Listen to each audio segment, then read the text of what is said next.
നിപയുമായി ബന്ധപ്പെട്ട് തന്നെ സംസ്ഥാനത്ത് ആകെ ജാഗ്രതാ നിർദ്ദേശമുണ്ട്.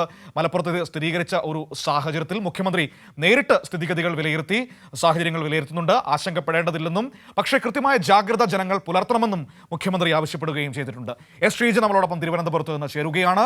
ഷീജയിലേക്ക് കൂടി പോയതിനു ശേഷം നമുക്ക് അങ്കോളയിലേക്ക് തന്നെ മടങ്ങിപ്പോകാം. ഷീജ കൂടി നമ്മളോടൊപ്പം തിരുവനന്തപുരത്ത് നിന്ന് ചേരുന്നു.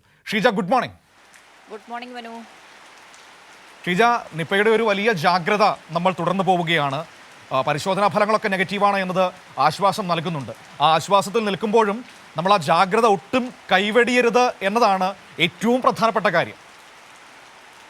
തീർച്ചയായും മനു, അതിൽ യാതൊരുവിധ സംശയമില്ല. കാരണം നമുക്ക് നേരത്തെയും നിപ്പയെ നേരിട്ട് പരിചയമുണ്ട്. അതുകൊണ്ട് ഏത് രീതിയിൽ നിപ്പയെ നേരിട്ട് മുന്നോട്ട് പോകണം എന്നുള്ളൊരു കൃത്യമായ ധാരണ സംസ്ഥാന സർക്കാരിനുണ്ട്. അതിൻ്റെ അടിസ്ഥാനത്തിൽ തന്നെയാണ് സംസ്ഥാന വ്യാപകമായി തന്നെ അത്തരത്തിലൊരു ജാഗ്രതാ നിർദ്ദേശം നൽകിയിരിക്കുന്നത്. ഇപ്പോൾ അത്തരത്തിൽ ആശങ്കപ്പെടേണ്ട ഒരു സാഹചര്യം ഇല്ല എന്നുള്ള കാര്യം മുഖ്യമന്ത്രിയും ആരോഗ്യമന്ത്രിയും ഒക്കെ വ്യക്തമാക്കിയിട്ടുണ്ട്. പക്ഷേ ജാഗ്രത അത് ജനങ്ങൾ കൈവിടാൻ പാടില്ല. പ്രത്യേകിച്ചും ഈ മലപ്പുറം ജില്ല കേന്ദ്രീകരിച്ച് മാത്രമല്ല, സംസ്ഥാന വ്യാപകമായി തന്നെ ഈ പഴവർഗ്ഗങ്ങൾ ഒക്കെ തന്നെ കഴിക്കുമ്പോൾ ശ്രദ്ധിക്കണം ജനങ്ങൾ എന്നുള്ളതാണ് പറയുന്നത്. അതിൽ എന്തെങ്കിലും പക്ഷികളോ എന്ത് വേണോ കടിച്ചതാകട്ടെ, അത് നിലത്ത് കിടന്നതാകട്ടെ, അത്തരത്തിൽ ഒന്നും തന്നെ ആരും ഭക്ഷിക്കാൻ പാടില്ല എന്നുള്ളൊരു കർശന നിർദ്ദേശം തന്നെയാണ് നൽകിയിട്ടുള്ളത്. കാരണം ഇതുമായി ബന്ധപ്പെട്ടുള്ള നിരവധി പരിശോധനകളൊക്കെ ഇപ്പോൾ നടന്നു വരുന്നൊരു ഘട്ടമാണ്. പ്രത്യേകിച്ചും മലപ്പുറം കേന്ദ്രീകരിച്ചുകൊണ്ട് തന്നെ പ്രത്യേകമായിട്ടുള്ള ജാഗ്രതാ നിർദ്ദേശമുണ്ട്. അവിടെ പരിശോധനകൾ നിരീക്ഷണത്തിലുള്ളവരുടെ കാര്യങ്ങളൊക്കെ നേരത്തെ സ്വാലിഹ് പറഞ്ഞിട്ടുണ്ട്.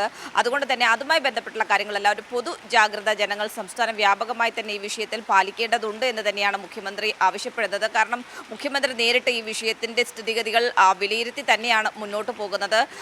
ആരോഗ്യമന്ത്രി നേരിട്ട് മലപ്പുറത്ത് ക്യാമ്പ് ചെയ്തുകൊണ്ട് പ്രവർത്തനങ്ങൾക്ക് നേതൃത്വം നൽകുന്നു. കൃത്യമായ രീതിയിൽ ഓരോ ഘട്ടത്തിലും ഏത് തരത്തിലാണ് രോഗത്തിൻ്റെ വ്യാപനം ജില്ലയിലുള്ളത്, എത്ര പേരാണ് നിരീക്ഷണത്തിലുള്ളത്, അതോടൊപ്പം തന്നെ എത്ര പേരുടെ ആരോഗ്യസ്ഥിതി മെച്ചപ്പെടുന്നു, അതനുസരിച്ച് എന്തൊക്കെ തരത്തിലുള്ള സംവിധാനങ്ങൾ കൂടുതലായി ഇവിടേക്ക് എത്തിക്കേണ്ടതുണ്ട് എന്നതടക്കമുള്ള കാര്യങ്ങൾ മുഖ്യമന്ത്രി നേരിട്ട് തന്നെ ഇതിൻ്റെ സ്ഥിതിഗതികൾ വിലയിരുത്തിയാണ് മുന്നോട്ട് പോകുന്നത്. അതുകൊണ്ട് ആരോഗ്യ വകുപ്പും ഈ വിഷയവുമായി ബന്ധപ്പെട്ടുകൊണ്ടും എല്ലാവരോടും പറയുന്ന ഒരു കാര്യം തന്നെയാണ്, ഈ പഴവർഗ്ഗങ്ങൾ കഴിക്കുന്നതുമായി ബന്ധപ്പെട്ട് കൃത്യമായ രീതിയിലുള്ള ജാഗ്രത ജനങ്ങൾ പുലർത്തണം. അത് ആ രീതിയിൽ പുലർത്തിയാൽ തന്നെ വലിയ തോതിൽ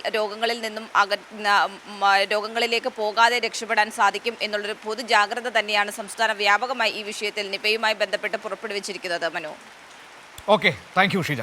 ഷീജ തിരുവനന്തപുരത്ത് നിന്ന് വിവരങ്ങൾ നൽകിയത്. സംസ്ഥാന വ്യാപകമായി നമ്മൾ നിപയുമായി ബന്ധപ്പെട്ട് സ്വീകരിക്കുന്ന കാര്യങ്ങളെക്കുറിച്ചാണ് ഷീജ നമ്മളോട് സംസാരിച്ചത്. സർക്കാർ സ്വീകരിച്ച നിലപാടുകളെക്കുറിച്ചാണ് പറഞ്ഞിരിക്കുന്നത്.